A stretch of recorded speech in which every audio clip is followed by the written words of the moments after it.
Doubt series का अगला question जो पेपर में आएगा पूरी तरह से काम और इसकी गलती हर विद्यार्थी करता है। देखते हैं आपके साथ क्या होगा।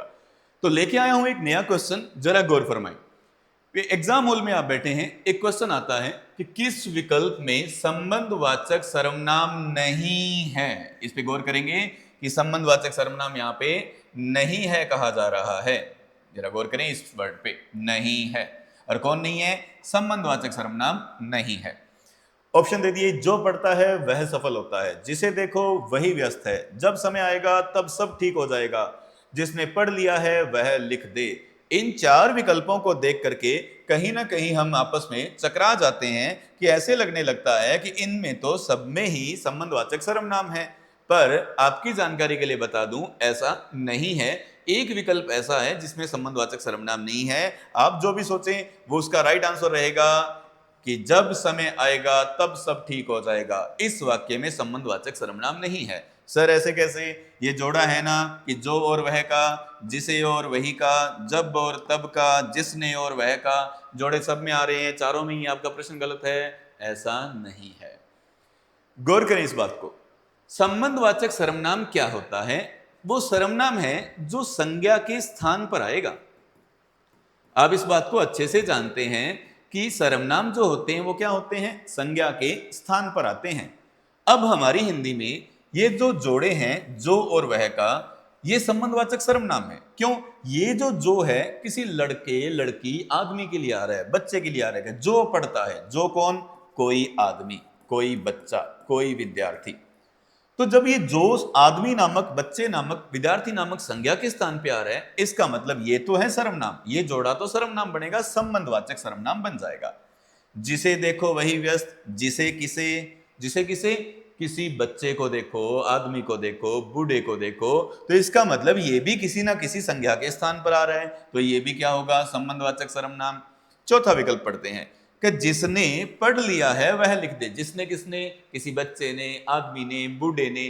तो इसका मतलब ये हुआ, ये जिसने वर्ड भी किसी ना किसी संज्ञा के स्थान पर ही आ रहा है।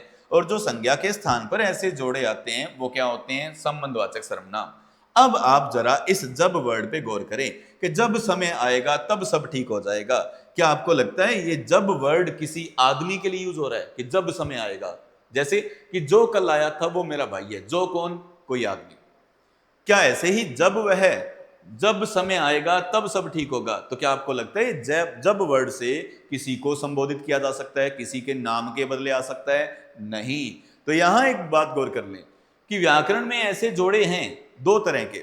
जब तब भी एक जोड़ा है, तो जो वह भी एक जोड़ा है। जो वह तो क्या करता है? संज्ञा के स्थान पे आ जाता है, इसलिए वो तो संबंधवाचक सर्वनाम है। पर जब तब जैसे जोड़े संज्ञा के स्थान पे नहीं आ पाते। इनके लिए हमारी व्याकरण के पास है व्यधिकरण समुच्चय बोधक अव्यय। ये व्यधिकरण समुच्चय बोधक अव्यय था दोस्तों। अब मैं आपको अगली स्क्रीन पे ले चलता हूं, इन दोनों का समझाता हूं हल्का सा अंतर। ये है पहला व्यधिकरण समुच्चय बोधक अव्यय, नाम लिखा मैंने, फिर संबंधवाचक सर्वनाम, और इनमें बताने जा रहा हूं अंतर। आप इसमें जरा गौर करके देखें। आपके सामने जोड़े लिखे हुए हैं, इधर जब तब का, जैसा वैसा का, जितना उतना का। उधर भी जोड़े ही हैं, जो वह, जिसे उसे और जिसकी उसकी का जोड़ा है। अब आप सोचें कि जो कल आया था वो मेरा भाई था। जो कौन? जो कोई आदमी है, ऐसा मान लीजिए आप। जिसे बुलाया था उसे भेज दो। जिसे कौन? जिसे भी कोई आदमी है। जिसकी लाठी उसकी भैंस। जिसकी किसकी?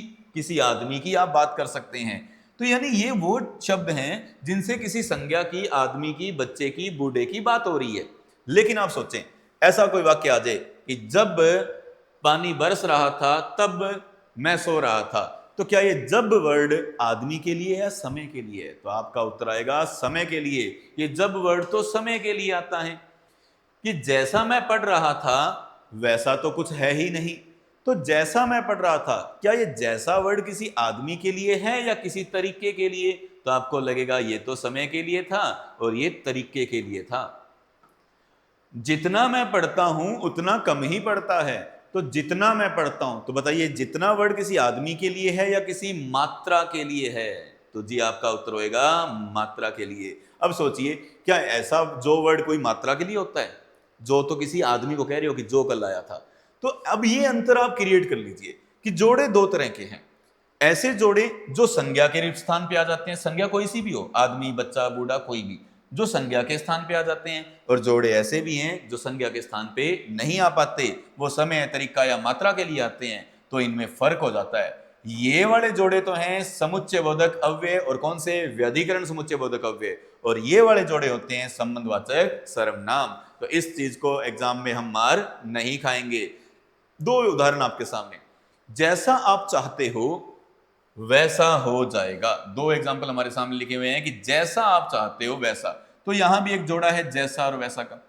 जिसका घर दूर है वह चला जाए, यहां भी एक जोड़ा है जिसका और वह का, पर दोनों जोड़ों में अब अंतर है।